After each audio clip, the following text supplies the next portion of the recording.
आपने सुना होगा सुषुम्ना नाड़ी के बारे में। वैसे जो हमारी तीन मुख्य नाड़ियां हैं, ईड़ा, पिंगला और सुषुम्ना, जिसमें महत्वपूर्ण है सुषुम्ना नाड़ी। तो सुषुम्ना नाड़ी क्या है, इसी के ऊपर आज हम थोड़ी सी बातें करते हैं। तो सुनो, उपनिषद के ज्ञान के अनुसार तो हृदय के अंदर यानी दिल के अंदर, जो दिल है वो दिल हृदय है, उसके केंद्र से सारे संपूर्ण शरीर में नाड़ियों का एक जाल बिखरा हुआ है। उसके हृदय के केंद्र से सारे शरीर में एक नाड़ियों का जाल जा रखा है। और बताया गया है कि वहाँ 101 नाड़ियाँ हैं और हर नाड़ी की जो हैं 100 शाखाएँ हैं। मतलब हर नाड़ी की 100 शाखाएँ हैं और उनमें से प्रत्येक की 72 हजार प्रति शाखाएँ भी हैं। और इन सब नाड़ियों में व्यान वायु जो है वो संचार करती है। व्यान वायु जो होती है वही शरीर में घूमती है। 5 प्रकार की वायु बताई गई हैं: प्राण, अपान, उदान, समान और व्यान। तो इनमें से जो व्यान वायु है वो इन सब नाड़ियों में भ्रमण करती है, घूमती है। और ये जो है इसी को कहते हैं विज्ञानी नाड़ी संस्थान, इसी को कहते हैं। और अगर हठयोग की बात की जाए तो हठयोग के अनुसार जो है शरीर की 3 प्रधान प्रमुख नाड़ियां हैं, जो कि है ईड़ा, पिंगला और सुषुम्ना। और ईड़ा, पिंगला, सुषुम्ना, इनमें से यह एक सुषुम्ना, और वो बहुत महत्वपूर्ण नाड़ी है।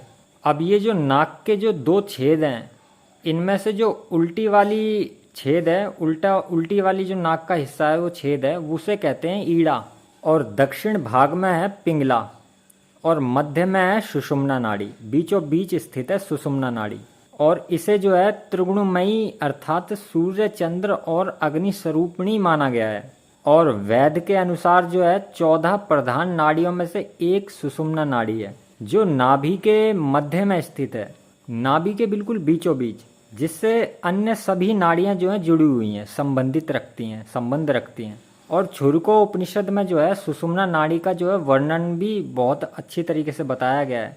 छुरका उपनिषद में सुषुम्ना नाड़ी का वर्णन जो है वो दिखाई भी देता है। सुषुम्ना नाड़ी जो है वो परम तत्व में लीन है और वह जो है विशुद्ध ब्रह्मा रूपिणी है। और ईड़ा और पिंगला, इन दोनों के जो बीच का स्थान है वही उत्तम स्थान है, उसे सुषुम्ना का स्थान कहा जाता है।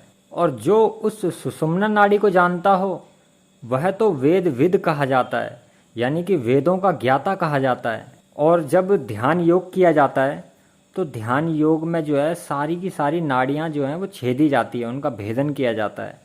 परंतु एक सुषुम्ना नाड़ी ही एक ऐसी नाड़ी है जिसका भेदन नहीं हो पाता, छेदी नहीं जाती वो। और अगर योग दर्शन की बात करें तो योग दर्शन में इस नाड़ी को जो है सुषुम्ना को ऊर्ध्वगामिनी बताया गया है और इसे कुंडलिनी नाड़ी भी कहते हैं। ओम नमः शिवाय।